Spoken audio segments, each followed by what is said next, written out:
Hi viewers, అందరికి welcome friends. మన ఛానల్కి స్వాగతం ఫ్రెండ్స్. యుఎస్ఏ వర్సెస్ నమీబియా మధ్య మ్యాచ్లో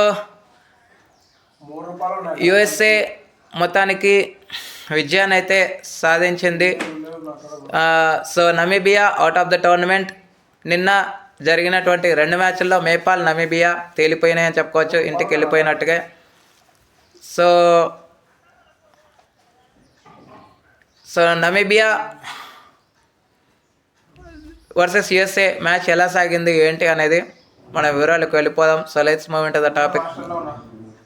హాయ్, హలో వివర్, అందరికీ వెల్కమ్ ఫ్రెండ్స్. మన ఛానల్కి స్వాగతం.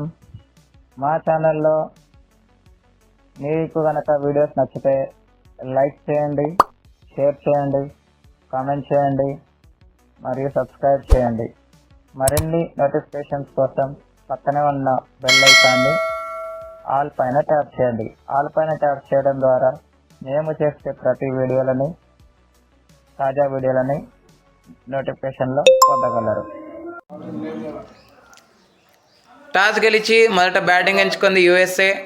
దానికి తగ్గట్టుగానే మంచి స్టార్టే రావడం జరిగింది. ఇద్దరు ఓపెనర్స్ మంచి స్టార్ట్ అయితే ఇచ్చారు, మంచి ఫౌండేషన్ని లే చేశారు. జహంగీర్ మరొకసారి 20స్లోనే వెనుదిరగడం జరిగింది. 22 రన్స్ వేసి అవుట్ అయ్యాడు. తర్వాత మునాంగ్ పటేల్ అండ్ సంజయ్ కృష్ణమూర్తి ఇద్దరు కలిసి మంచి పార్ట్నర్షిప్ నెలకొల్పారు.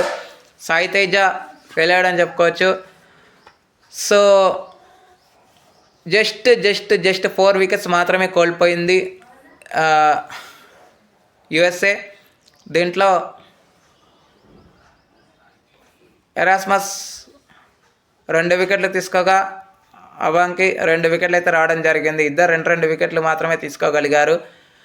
సో 199 అయితే స్కోర్ మంచిగా పెట్టడం జరిగింది.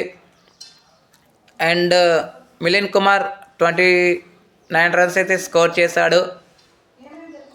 మునాంగ్ పటేల్ ఈసారి మంచి ఫామ్ని ఆకట్టుకోవడం జరిగింది. తను 52 రన్స్ చేశాడని చెప్పుకోవచ్చు. అండ్ 68 రన్స్ సంజయ్ కృష్ణమూర్తి చేయడం, ఇద్దరు హాఫ్ సెంచరీలతో కథం తొక్కడం, మంచి స్కోర్ని బోర్డు పైన పెట్టగలగడం జరిగింది. వీళ్ళు 168 రన్స్ అయితే స్కోర్ చేయడం జరిగింది. లక్ష్య ఛేదనకు ఆరంభించిన నమీబియా ఎక్కడ కూడా పోటీలో అయితే లేదని చెప్పుకోవచ్చు. వాళ్ళ దాంట్లో లాఫ్టన్ ఈటన్ 28 అండ్ అందరూ 20s 30స్లోనే వెళ్ళిపోవడం జరిగింది. కాబట్టి 166 రన్స్ మాత్రమే స్కోర్ చేశారు. 6 వికెట్స్ కోల్పోయి అంతే, అంతకుమించి ఏది కూడా లేదని చెప్పుకోవచ్చు. ఇక player of the match award అయితే నో డౌట్, నో సర్ప్రైజ్, మన సంజయ్ కృష్ణమూర్తికి player of the match award అయితే రావడం జరిగింది. Okay friends, thank you. ఇలాంటి అప్డేట్స్ కోసం ఛానల్ని సబ్స్క్రైబ్, షేర్, లైక్, కామెంట్ చేయండి. మరొక అప్డేట్తో మేము ఉంటాను ఫ్రెండ్స్. అంతవరకు సెలవు, నమస్కారం.